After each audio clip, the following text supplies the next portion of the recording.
We have a very exciting service.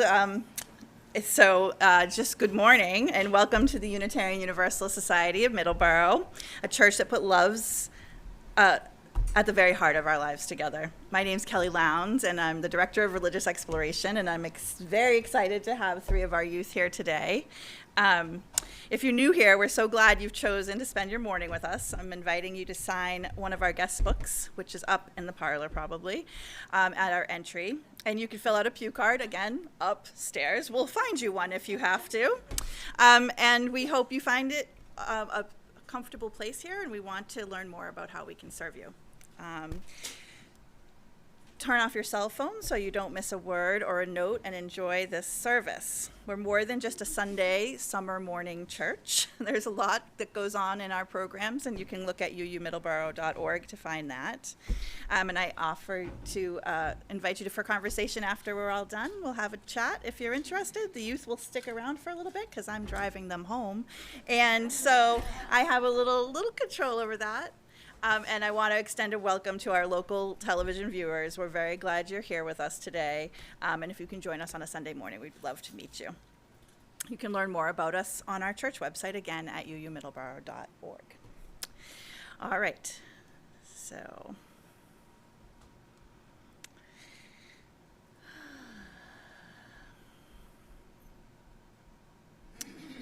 I was really excited this morning. I've been hurting my youth all summer, trying to get some commitment for this morning's service. And, always unsure until the last minute what's going to actually happen. So I created a whole service, and I'm going to make sure that we insert them into the pieces that they're willing to be part of. So we'll really get to enjoy some words from them this morning. So I chose these opening words: nothing short of a miracle. You are blessed. You are a blessing. They try to remove you and us and tell us how we should and should not be. And yet here we are, still here as we always have been, and we're not going anywhere. For we are blessed. We are a blessing. Blessed in our tattoos, scars, our ever-changing, morphing, and evolving bodies. Blessed in our changing voices, wardrobes, pronouns, and kick-ass haircuts. Blessed in our names, our height, our depth, our faith. Blessing the world with authenticity, with our chaos, our beauty, our liberation. Blessing the world with our leadership and movements for change. Blessing the world by shining our light on those who wish ill towards us, because we are so much freer than they can ever imagine being. All of you who is nothing short of a miracle. You are a blessing in this world. And that's by Tara Humphreys. I wasn't sure if we were doing hymns, but if we are, I chose the first hymn to be Morning Has Broken. Do we want to try to do that, or are we not really feeling that this summer? We want to try to do it? Okay. So I only have one hymnal, but do we know Morning Has Broken enough? What do we think? I should have put it up on the TV and put up all the words. We've got books? Okay.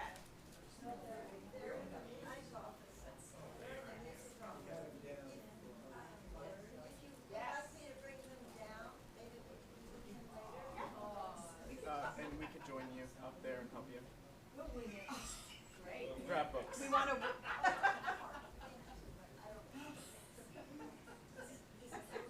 All right, so we'll try that in a little bit. So I'm going to light our chalice.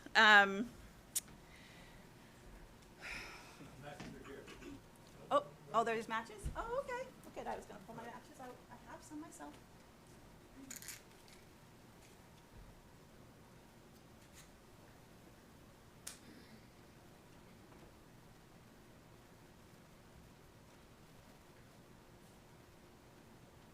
We come from many places along different paths, bringing different truths. We come with different histories and different realities, and yet we come together as one people, with faith that we can use our differences to heal ourselves and each other, to bring wholeness to a fractured world. We come seeking to find community, to find acceptance of who we are. In this place, we may find others who are much like us and others who are much different. May our lit chalice remind us that we are a people taught by many different stories, with many voices, but always one people working for a world where love creates justice and justice gives birth to peace. And that's by Pat Yurablichty. All right, so now I'm going to open us up for joys and concerns. I'm going to give Jeff a minute.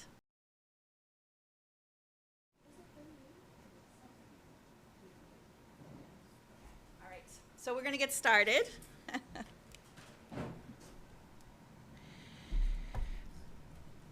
All right, so this morning I'm going to start off with a quote from Michelle Obama. I want our young people to know that they matter, that they belong. So don't be afraid. You hear me, young people? Don't be afraid. Be focused. Be determined. Be hopeful. Be empowered. Empower yourselves with a good education. Then get out there and use that education to build the country worthy of your boundless promise. Lead by example with hope, never fear. And she said this during her last speech as First Lady in 2017. That was Michelle Obama. So, of course, I told you already when I asked the youth to speak about their experiences being Unitarian Universalists in high school, I thought, let the child herding begin. I call it cat herding because it's really hard to herd cats. I immediately started emailing them and texting them and asking them about dates and what they might want to say. As you know, I love our children in the church and want them to share their voices with you. We may get lucky today. I actually know we're going to get lucky today and hear a little bit from Zach and Malachi and Nico. And they've also had the option to opt out if they choose. So I definitely know that Zach's ready, but otherwise we'll see what happens. So, and just in case no one came, I did a little research, polled our children. I've been asking them for quotes for weeks to kind of get a sense of where they're coming from and kind of share their voices with you a little bit. I looked up, again, did some research. In 2026, the trends for youth were wearing oversized sweatshirts with graphic designs or skate culture logos. I'm not sure if that fits ours, but a little bit. Their jeans and sweats were still very much in style, paired with low-profile sneakers, retro styles, clogs, Mary Jane shoes, paired with wide leg or relaxed fit jeans. You're being attacked. No, you're being celebrated. You're being celebrated. You'll often see them gravitating towards specialized water bottles, sometimes a Walla or Stanley, and they'll also sometimes be carrying hand sanitizer. Frequently, actually, I see this. In schools in 2026, shifts were made around the youth access to cell phones. Schools around Wareham especially, and broader Massachusetts, I know in Fall River, I'm sure in other schools, they banned cell phone use during the day.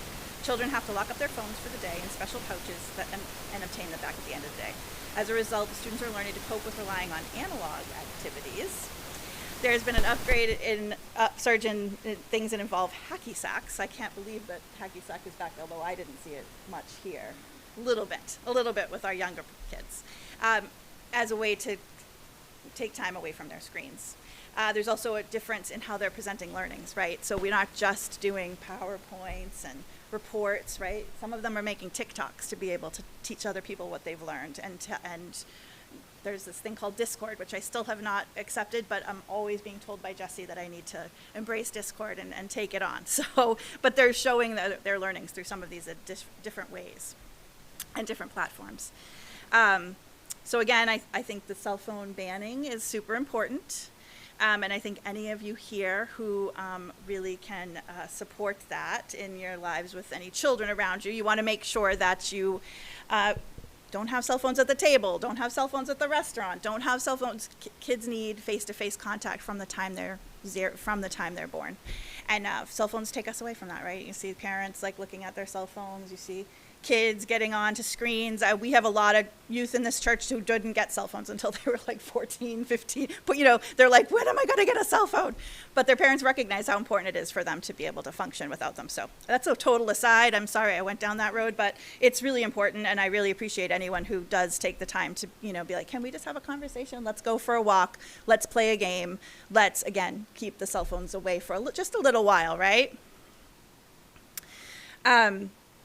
So again, here we go. I know I have Nico here today. When I asked the question, I asked her a very direct question, and I got a very direct answer. They reported being Unitarian Universalists in high school allowed them to always work through things with their friends.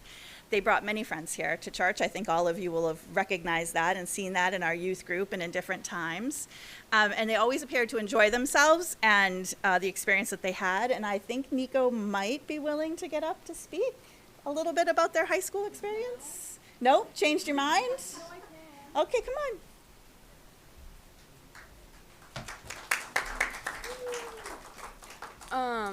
As a high schooler, or when I was in high school, I always tried to communicate with people in the best way I could, and I have always taken a bunch of quotes from places.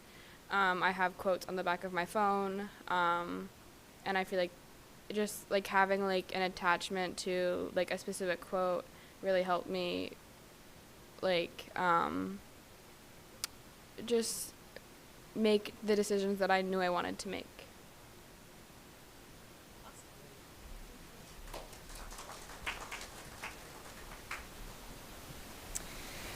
Sebastian couldn't be here today, and Sebastian, I noticed over this year, really found his niche in theater and in cross country. We spent some time together at the Pride Fest selling popcorn this year, and while we were there, one of the bands from Middleboro High School had their first opportunity to play live, like out to an audience, right? And all of Sebastian's friends came to the UU tent, stood with us under because I don't know if you remember, it was a very hot day, stood with us under the tent and like really enjoyed hanging out with Seb and spending time with Seb.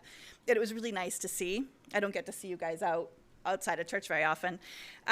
So he told me when he sent me his quote, he said, he always tries to do his part to help out. I try to make sustainable choices, stay informed about what's happening in the world, and support my friends no matter who they are or what they identify as. I feel that being UU has helped me understand these principles better and keep them in my mind so I can continue to follow them. Malachi also was feeling shy about today, so they had some time to think about it. Yeah. Okay. So I'm going to let Malachi come up. In case you need it, these are the things that you sent me for words, but again, you can just go by off the cuff too. It's fine. Yep. And just make UU has helped me through my high school career, if you could call it, because growing up, I had always actually been to UU churches, and although I'd never been to many of the after programs, I'd be taken to the youth group areas, which I'd be taught about all of the varying religions and all of the core tenets of all of them. And although I wasn't really taught UU necessarily, I was taught all the religions, that really helped me growing up. It helped me find other things such as Baha Ik Ilya and become a better member of my becoming an Eagle Scout by being a church service member, running field prop-ups churches, and all of that helped me in high school as well because I was better able to manage conflicts by seeing them as humans and not in a fit of rage, which I admit I had a problem with when I was younger, which I think actually UU might have helped me with, but I'm not going to go that far. And it is true, though, that being a UU has helped me see people, as harsh as it may seem in today's political climate and all the things that are wrong with this world. Seeing the word hate can be all too easy. And this church, my mother, and really my whole community growing up has always helped me redefine the word love. And if I carry that with me for the rest of my life, I'll know that UU has been with me well.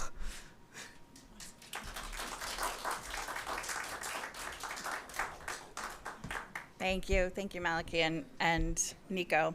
If Zach doesn't mind, I'm going to hold off until the end for Zach. Zach has a poem for us that they wrote, and so I'd like that to be one of the last things that we share as far as this goes. Of course, I reached out to my daughters because they grew up here and have been a part of many aspects of this church and watched me as part of many aspects of this church.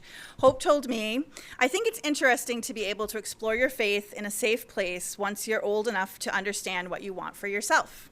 When I was in high school, it was nice to be able to do that and not feel judged for my decisions by the church. I think it sets you up to feel more spiritually or faithfully free when you go to college or into the workforce, which was helpful because some of my friends were still figuring out their faith when I was in college. Elizabeth, of course, is older, and I asked her, and she told me that she didn't believe her religion made anything better or worse in high school. That being said, many of you do remember or do know that I believe our church really did help empower her to really look at herself and start her own faith journey. When she was a junior in high school, she decided that she really felt called to the Episcopal Church, and she went over and she got baptized and she got her first communion. Her father was Episcopalian and her grandmother is, so that's something that she really enjoyed and held her through college. And actually, honestly, now she's exploring some more Hindu faith pieces. So I think, again, we've supported, my daughters in really being able to find themselves and start their journey and move that along. So again, I thought that it was laughing at both of them. Actually, I really appreciated Hope being serious.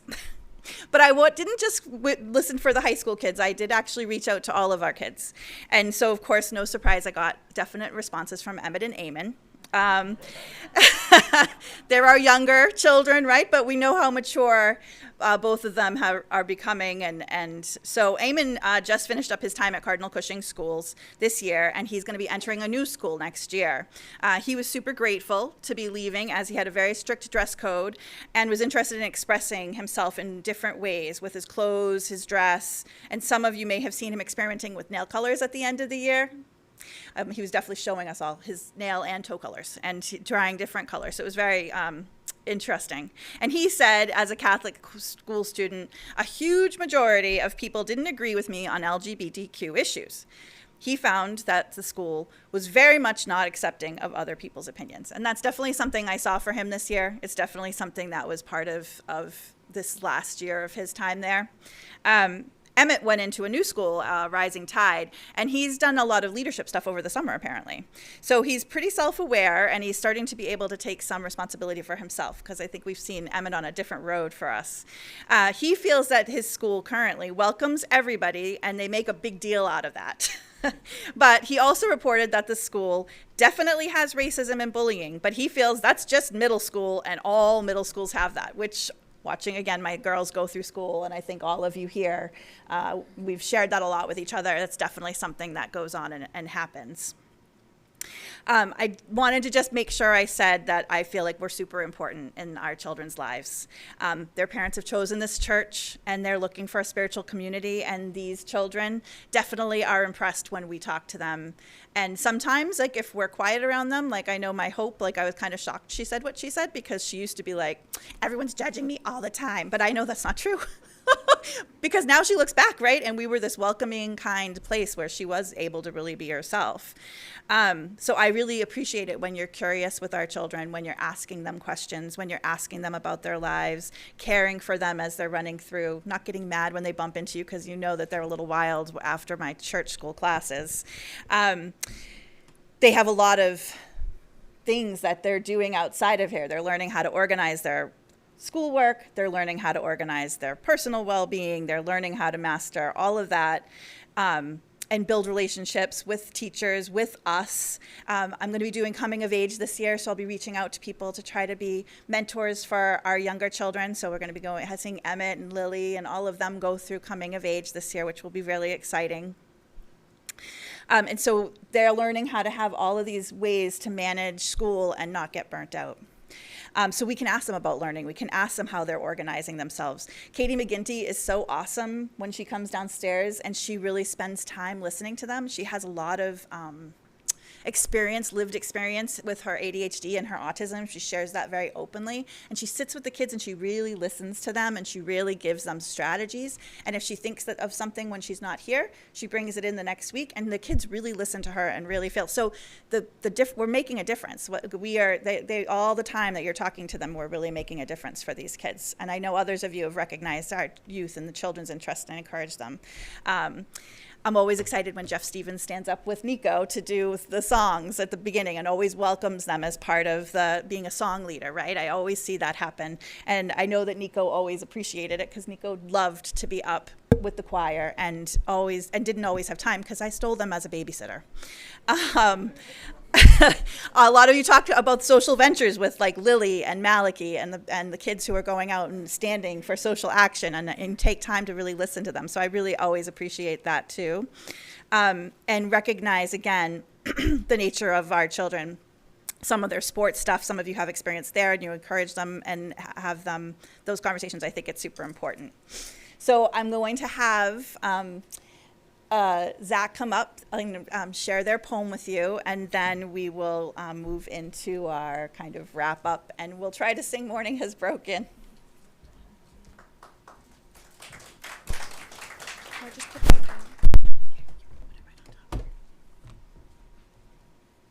It's all on my phone. This is a poem that I wrote inspired by a song that I wrote, and I thought I'd share it because it really shows how growing up and going through school and then graduating and just being let out into the world can feel, and how change can be weird. So, yeah. I wake up early in the morning, dreading what's to come. It was my last day of senior year. Exciting, yes, I will admit, but a part of me was still wondering, what comes next? I pushed that thought away, though, and quick. But just as I was ready and about to leave for school, out of the corner of my eye, I see this stranger in the mirror. And it's strange, because when I turn to look, I still don't recognize. Who is this person staring back at me? But all I can focus on is the fear in his eyes and the agonizing dread that I should remember who's inside. But I don't. And at this point, he's looking through me now, though I guess I'm doing the same, and then he started to cry, and I felt his tears fall down my own face. I finally wipe it away with my sleeve, and he does the same. Still, I try to ignore this awful feeling and all the dread I hold inside. I fear that if this day comes to an end, I won't know what to make of my life. Always waking up early and dreading the day. This day is not the same, though. I am not the same. But I guess I realize now I know the stranger in the mirror, and even if I don't believe my eyes, I know the person looking back at me, although I may not recognize. That path that was so paved for me, the same one that was holding me back, was really what I came to believe was all I had left. But I can't forget the reasons that I'm here, my friends, family, and teachers, even if they've disappeared. Even if I'm not the person I want to be, I can't keep trying to hide. The person that I need to be is right there, inside the mirror, right inside. It's always been there, just waiting to be let out. Embarrassed now, I look away and pretend that I'm fine. As I glance away, I see a clock and look at the time. And in that moment, just for a second, I see someone else inside the mirror, out of the corner of my eye, and at that very moment, I can finally recognize that all the memories of before flood back and all the things I thought had more time left. But now I'm late to school, so I will ponder another day, maybe on the date of graduation, or maybe on the first day of work, or on the late nights or even early mornings. And on long days, I'll think a little longer and wonder, oh, the places I'll go. Thank you.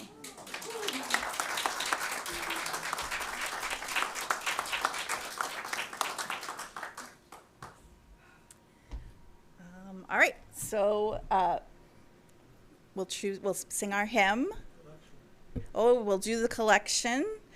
I have a blessing actually at the end, but we can do that collection. It's for BCCR, Bridgewater Communities for Civil Rights.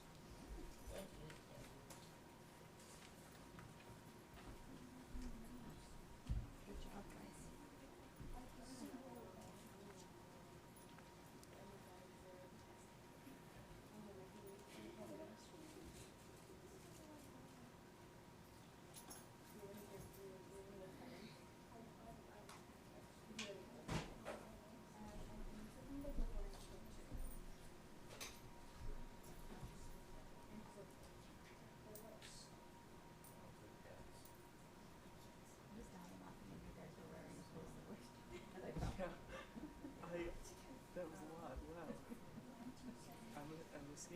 So I was like, sweet, wearing skatewear and loose clothing.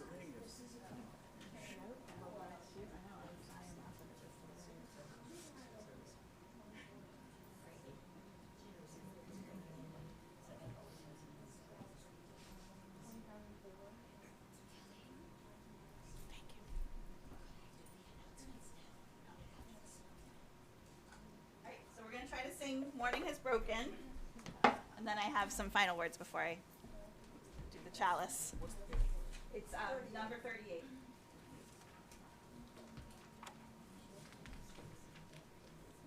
Do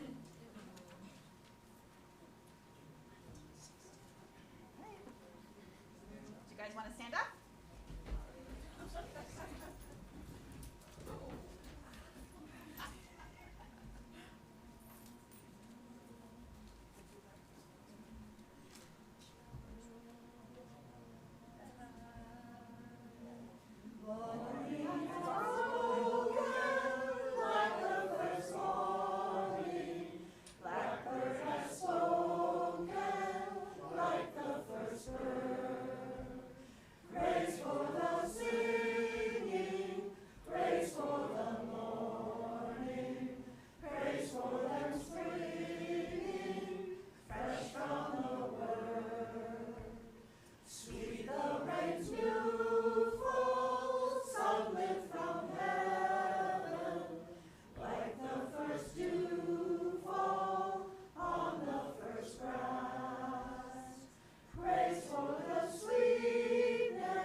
Thank you. I'm going to extinguish the chalice, and then I will invite people up for the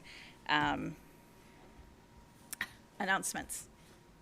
All right. So this is a blessing for leaders. Blessing for you who hold threads to trace a through line, who tack the climbing rope for this team's journey. Blessed are you who tug twice, 3 times to check each precious weight the thread holds. May it hold, may it hold. Make it safely lead us together where we couldn't go alone.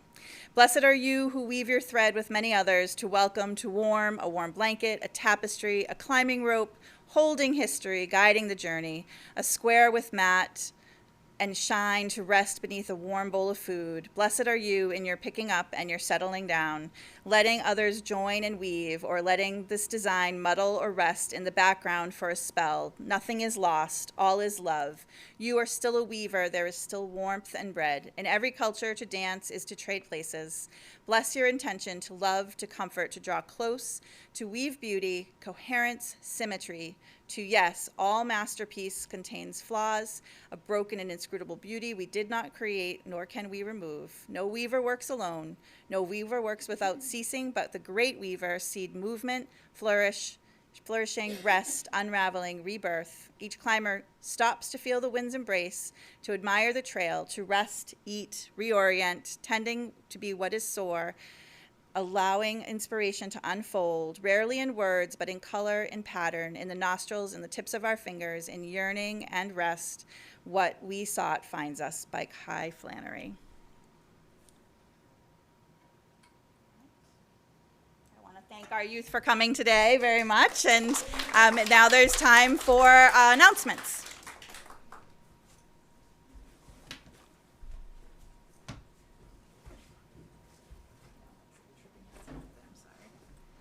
Hi, there's a couple of things today. First, the spiritual walk in nature will happen this Wednesday, the 22nd. It will once again be at Nelson Park, walking the Grace Trail.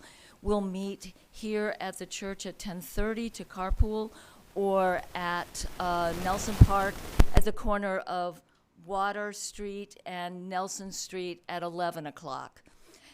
Secondly, if you've been saving styrofoam in anticipation of a fall collection, there's been a change.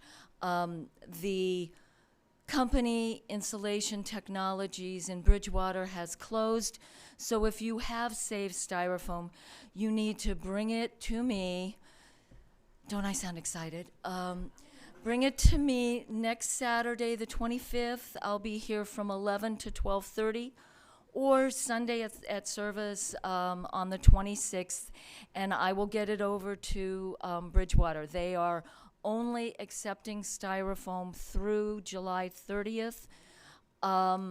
You can find their website and their address and all of that information on your own if you have stuff you're going to take at a different time. Only through July 30th, and they are not accepting peanuts, food containers, or meat trays. They are only accepting clean, dry, white styrofoam that snaps. And please take any of the paper labels or the plastic film off of it. Again, bring it here on Saturday between 11 and 12:30, or bring it to church next Sunday. Thank you.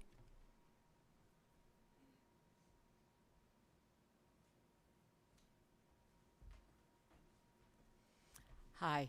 I just wanted to remind us about Matthew Mission and the need for pasta for summer. I know that sometimes when our routine is disrupted and we're in a new location or in a new time, we forget the pattern that we were really good about doing previously, and I am guilty of that myself. So I'm looking up at the back, the table for Matthew Mission. There are 2 lonesome boxes of pasta sitting there all by themselves. Yeah, they did. Yeah, they did. So that's what they're collecting for the whole summer. And also, 2 weeks from now, our service will be, CUPS will be performing the Lunasa, our first harvest service, outside at Soul Farm, the way we do every year. It's August 2nd. It's at 9 o'clock. I believe there's going to be a tent over us, which is great, left over from something that they did. So we're not going to have to work as hard conjuring up good weather. If it rains, it rains. So we are going to be asking for you to bring 1 item, 1 box of pasta to that as well for Matthew Mission. Lunasa is all about celebrating the generosity of Mother Earth, and so it seems fitting that we share our abundance with those less fortunate. So just a reminder. And again, if it is sunny, don't forget bug spray, hat, water. It gets really, really hot there if the sun is out, even with the tent. Thank you.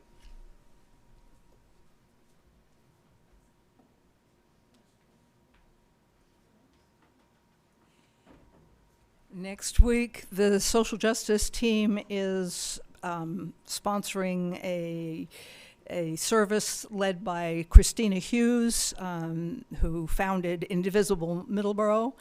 And we want to do a song at the end, Hold On, which many of you know, but probably many of you don't know the harmonies.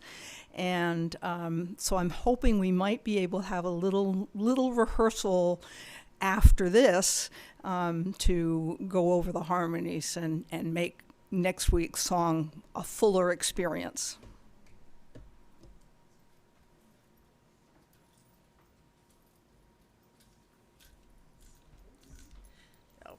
Unrelated to church, but down in Marion, Buzzards Bay Music Fest is on its last of 5 days of concerts.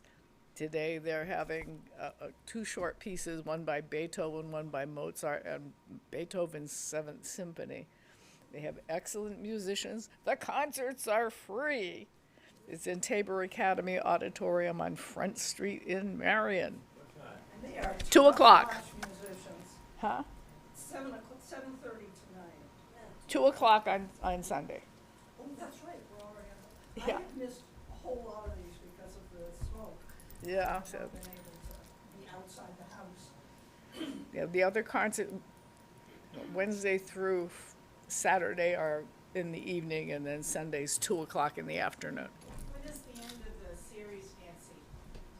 This is the last one. Oh, this is